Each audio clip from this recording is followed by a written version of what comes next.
It's public, we say, go, go, go. And I think that challenged myself and say yes. So, Ryan called Wiggy, Don West Africa, my very first road trip.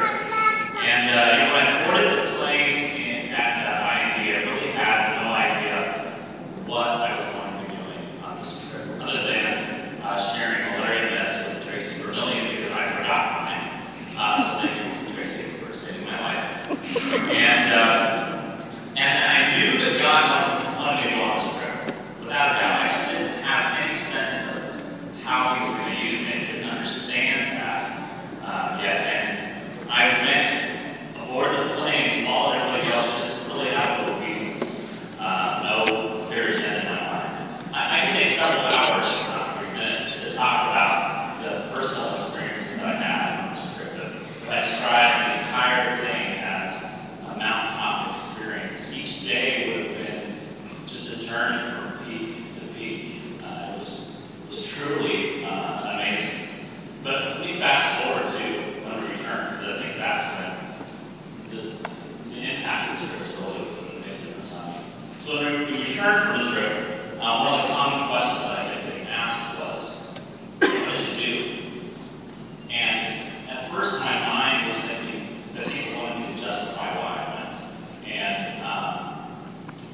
I think it was because I wasn't shy before I left about saying, I have no idea why I went. People asked me that question, why I got I didn't know. I just felt very strongly I was supposed to be there. And so I think when I got there some anticipation from friends and family to find out why I got what was the answer to that question. So I started answering this question the first couple of days back in this context of justifying why I'm talking about the activities that we did, and the result of those activities, and the impact that I thought came from each of those. But one night I was reading my Bible, and 1 Corinthians 13, the love chapter, right? I think most of us are probably familiar with it, at least verses 4 through 7. Love's patient, love's kind, love's not jealous. But what really grabbed me were those first 3 verses of that chapter. And let me just read those really quick. This is from the NLT translation. If I could speak all the languages of earth and of angels, but didn't love others, I would be a noisy gong or a clanging cymbal. If I had the gift of prophecy, if I understood all of God's secrets and possessed all knowledge, and if I had such faith that I could move mountains but didn't love others, I would be nothing. If I gave everything I had to the poor, and even sacrificed my body, I could boast about it. But if I didn't love others, I would have gained nothing.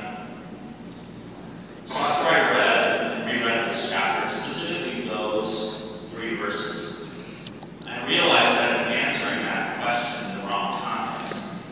See, it wasn't the stuff that we did that was important. It wasn't the activities that we all participated in.